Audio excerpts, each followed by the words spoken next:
no hubiéramos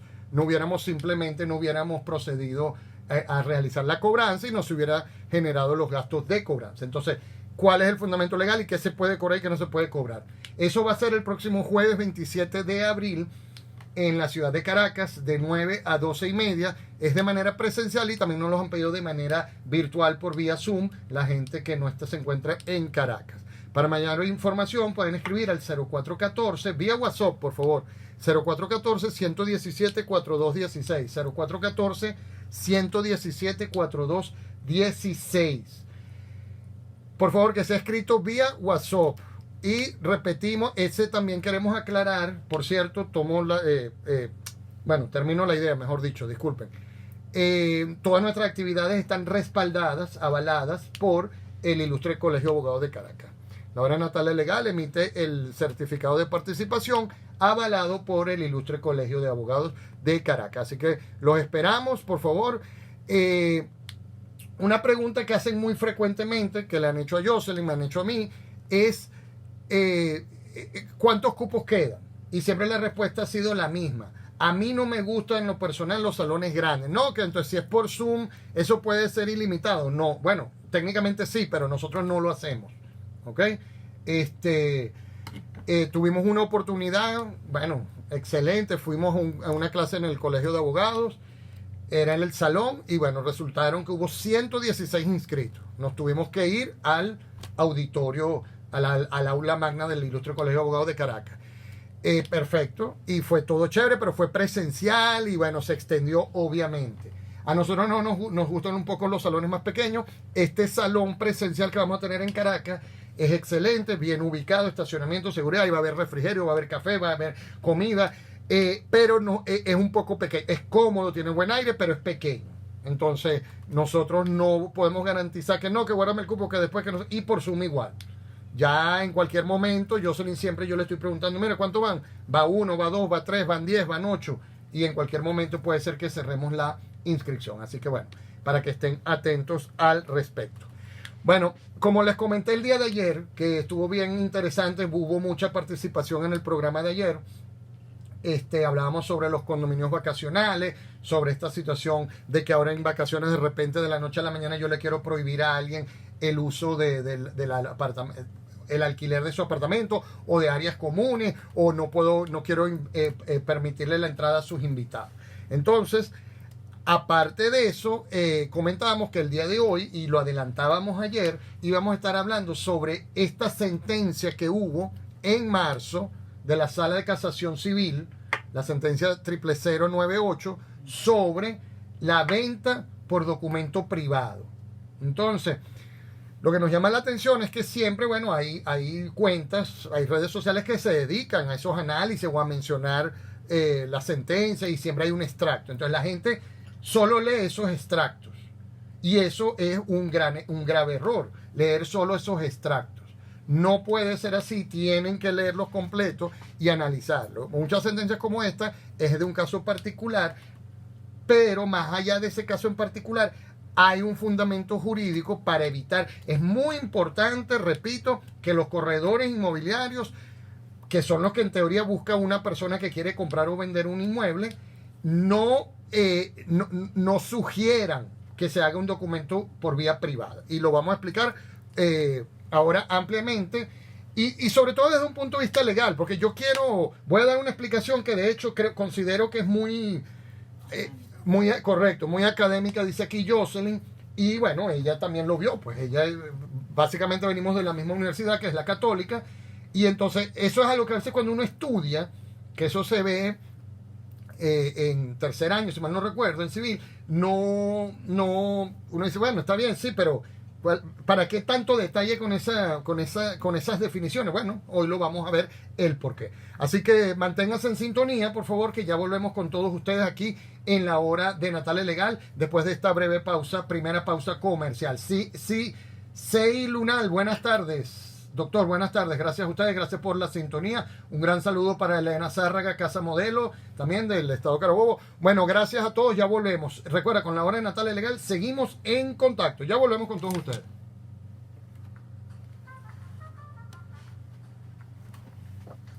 Y gemas, una gema guardada para Atrás quedaron los días de llevar la gestión de tu condominio en una hoja de cálculo, sepultado en torres y torres de papel y sin tiempo.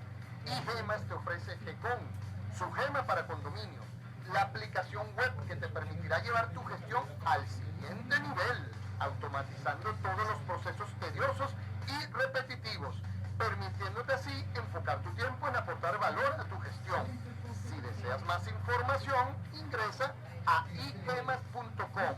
También en Instagram los puedes seguir a través de @app_igemas. iGemas, la gema de tu condominio. Estás en sintonía de La Hora de Natalia Legal con el abogado Daniel Natale, número sensación 830 AM.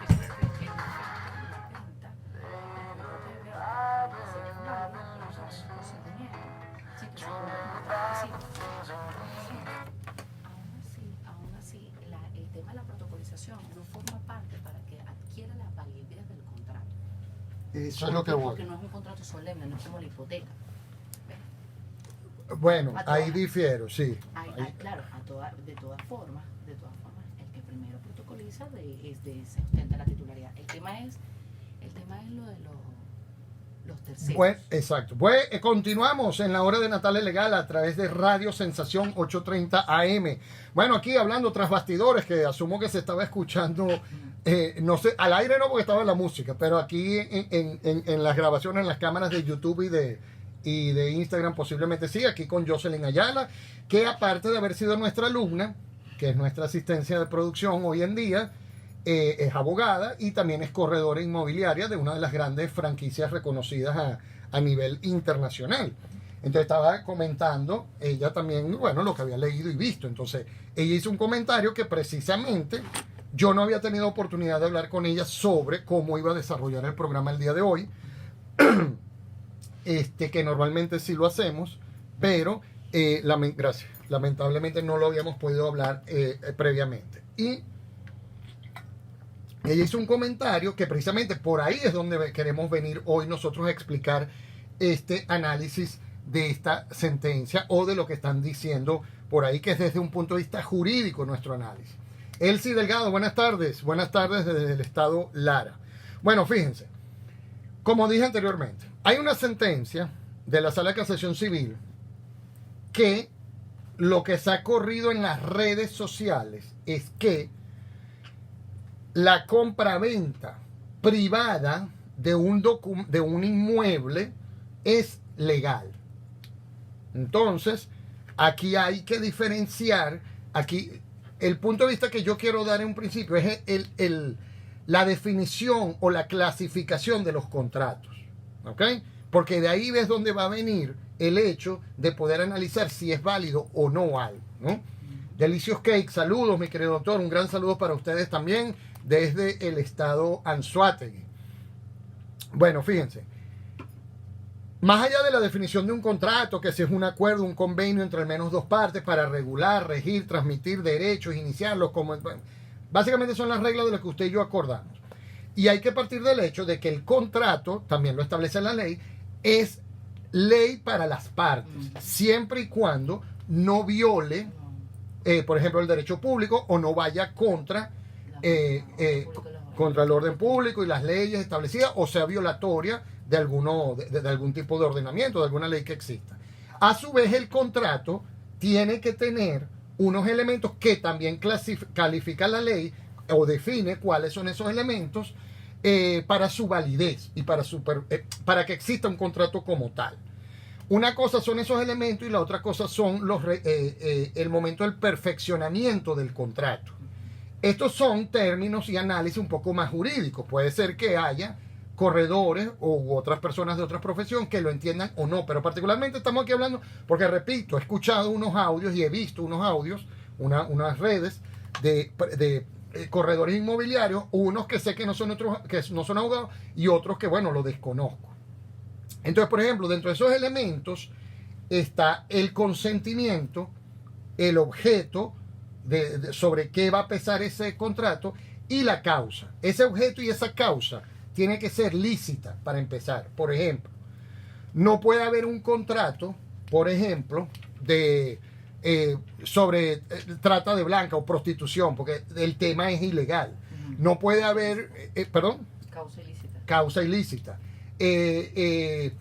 Por ejemplo, incluso hay un tema también que es muy, muy importante, que hay las obligaciones naturales, que no son legales, no te las pueden enforzar. Por ejemplo, un ejemplo de eso es una deuda de juego.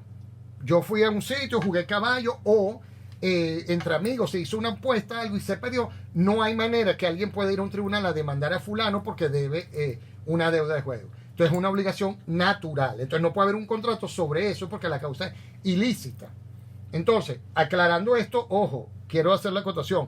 Estoy aclarando esto de una manera muy didáctica, bueno, más allá de académica, que Jocelyn lo ve como académico y es cierto, pero lo estoy de una manera muy simplista, si se me permite el término, ¿no? Porque bueno, cuando uno estudia esto son, no sé, 2 o 3, 4 o 5 clases, es decir, 2 meses de clase viendo los contratos, o 3 o qué sé yo.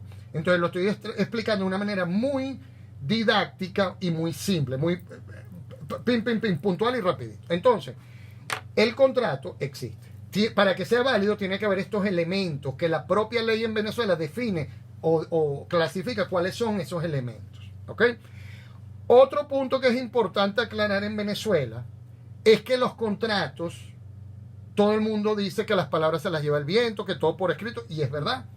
Pero eso no quita que un contrato en Venezuela, un contrato verbal, no sea válido. Y sí lo es. ¿Ok? Sí lo es. Y hay que tener mucho cuidado con eso. Porque lo que pasa es que después, ¿cómo pruebo yo esas contratos o que usted y yo acordamos esto o lo otro? Por eso es que, por ejemplo, yo, y puede ser que para muchos sea una barbaridad lo que voy a decir, y lo dije ayer, y lo mantendré siempre, y particularmente en general como abogado y en particular en lo que hacemos nosotros diariamente, que es inmobiliario y condominio, yo siempre he recomendado que es mejor tener así sea un contrato malo que no tenerlo. ¿Ok?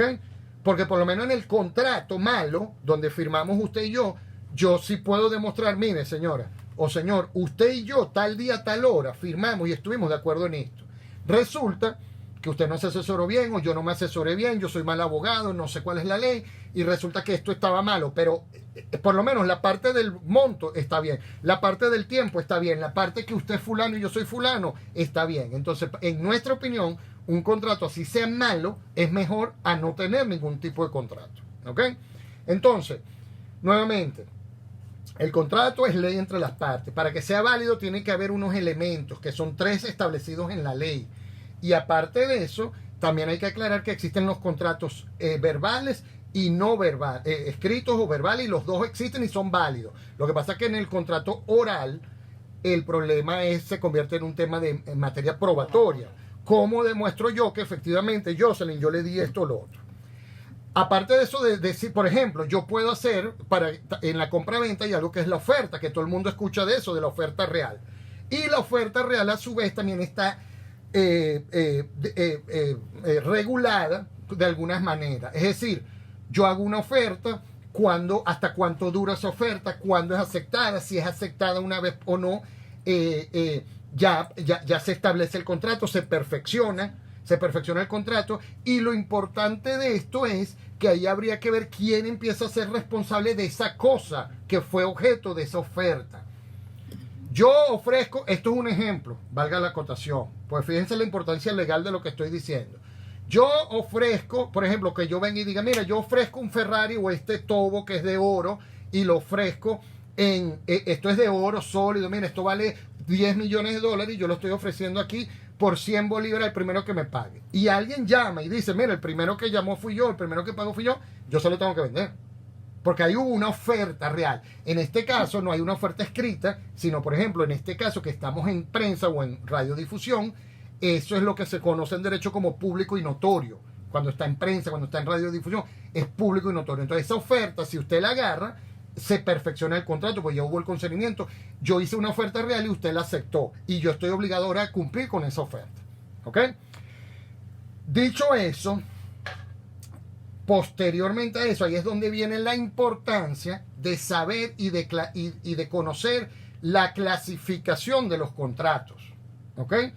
Los contratos, en términos generales, como que la primera capa de clasificación sería por los efectos que causa, por las partes involucradas, por el tipo de beneficio, por la temporalidad del contrato, por la solemnidad, por los requisitos del contrato. Es decir, eso serían, entonces se habla de sinalagmático, de contrato oneroso, privado. Entonces todas estas calificaciones generales después entran, se subclasifican en otras, que son las que debería todo abogado, al menos esa subclasificación, entender. Por ejemplo, contratos unilaterales y bilaterales. Esos a su vez son una subclasificación de algo que es un tecnicismo, que es el contrato sinalagmático.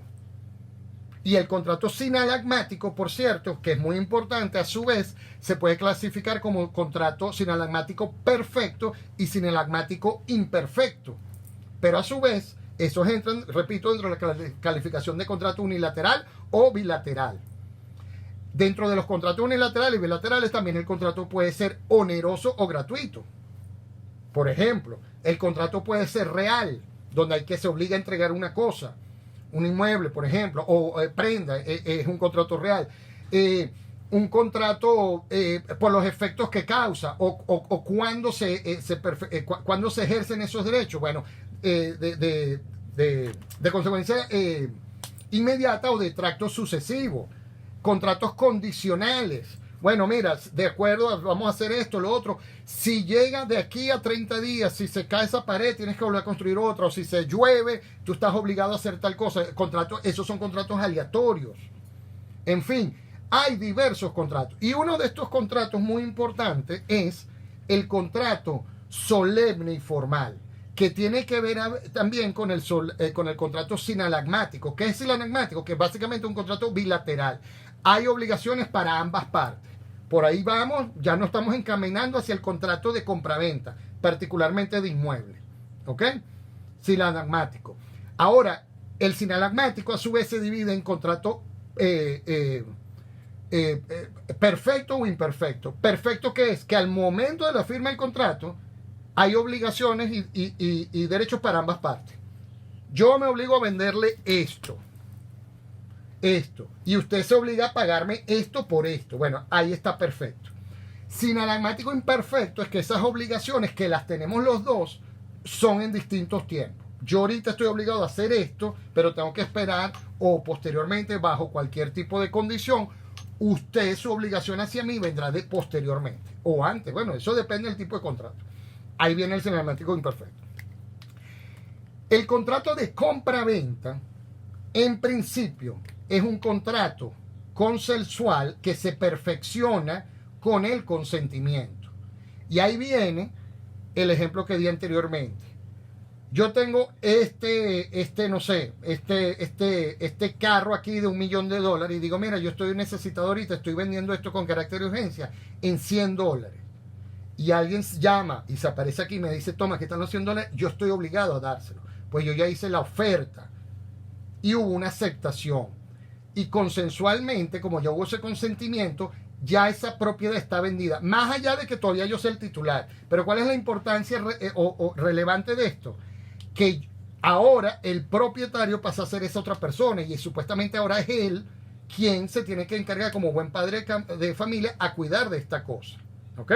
Entonces ahí caemos, repito, en un contrato sinalagmático perfecto en este momento y consensual, porque solo con el consenso, con el consentimiento de las partes se perfeccionó ese contrato.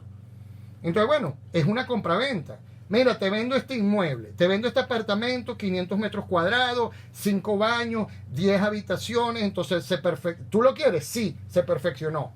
Perfecto.